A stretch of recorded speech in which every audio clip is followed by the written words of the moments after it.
want to start with a sentence that turns heads. I walked topless in a fashion show in New York City. I ran a half marathon that way too, but neither of those moments were about making a scene. They were about making a point about redefining what it means to be whole, what it means to be beautiful, and what it means to be enough. You see, I'm in recovery from breast cancer. I was diagnosed with stage 2 invasive lobular carcinoma in December of 23. I had a double mastectomy and decided to remain flat. No reconstruction, no implants, no apologies. My body tells a story, not of what's missing, but of what I've survived. At my first meeting with my surgeon, I was offered a lumpectomy with radiation. My tumor was small, and this would be easy peasy.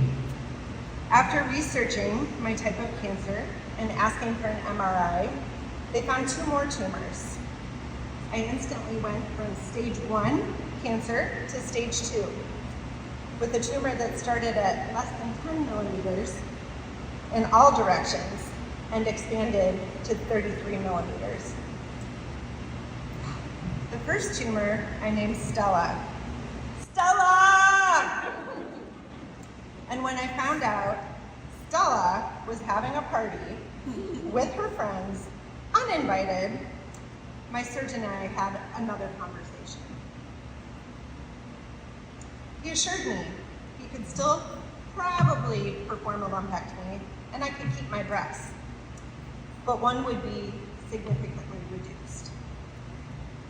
After talking to friends who had been through this, there was also a risk of them not getting clear margins and dealing with another surgery.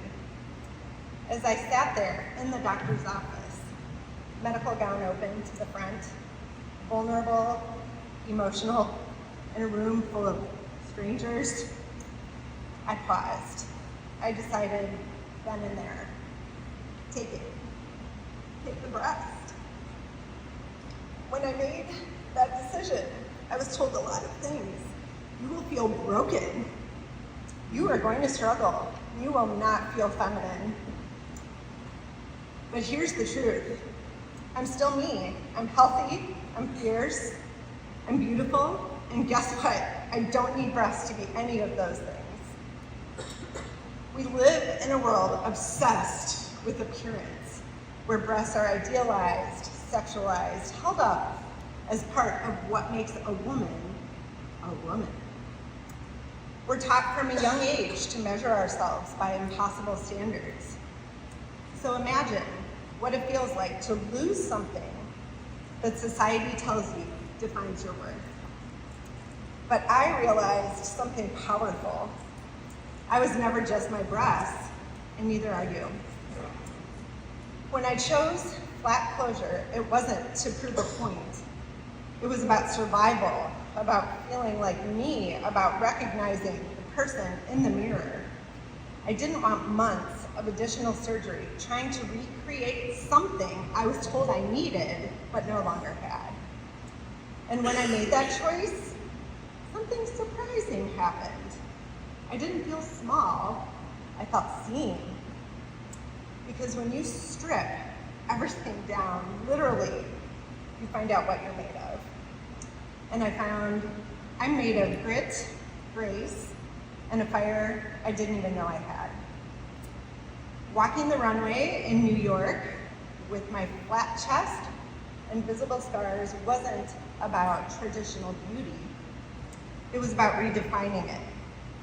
I walked with my head held high and shoulders back and thought, this is what healing looks like.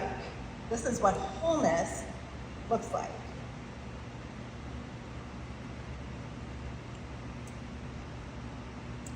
Running the half marathon topless wasn't just about healing.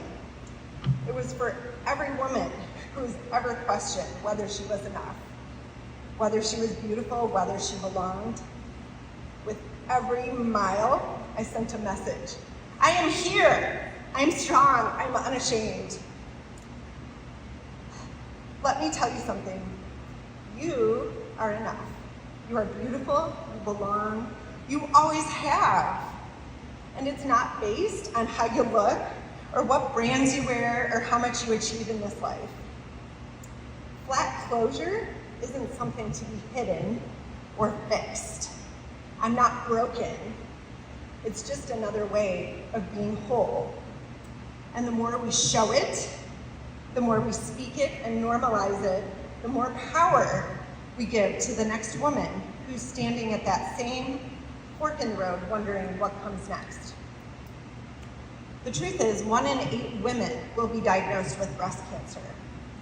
But we all face moments when we question our worth because of our scars, aging, infertility, career paths, or someone else's expectations we didn't meet. Whatever your story is, I want to be someone you can look at and say, if she can do it, maybe I can too. I share my story not for attention, but for connection. Because I want to live in a world where we stop measuring a woman's value by her appearance, where we lift each other up, where we celebrate authenticity over perfection. Let's create a world where we can just be scarred, soft, bold, flat, whatever we are. Let's stop letting society define us and start defining ourselves. I didn't lose my femininity, that's a hard word. I redefined it. I didn't shrink. I expanded. I didn't disappear. I stepped forward, unafraid and flat. I am not less without my breasts. I am more authentically me. As Brené Brown said, owning our story and loving ourselves through that process is the bravest thing that we'll ever do. That's what I'm doing, and I hope you will too. If there's a part of you that feels like you're not enough because of something you lost or something you never had, or something someone told you was missing, please hear this. You are more than what others can see. You are more than your hardest chapter. You are already enough. So own your story, speak it, love yourself through all of it, because you're worth it. Stand up, speak out, show up as you are, because the world needs your story. Your truth, your beautiful, imperfect, powerful, authentic self.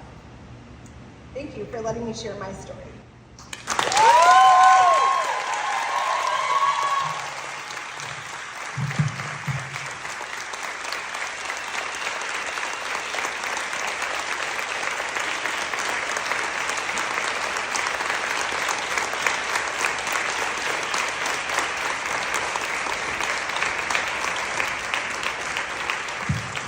No recap needed for that one.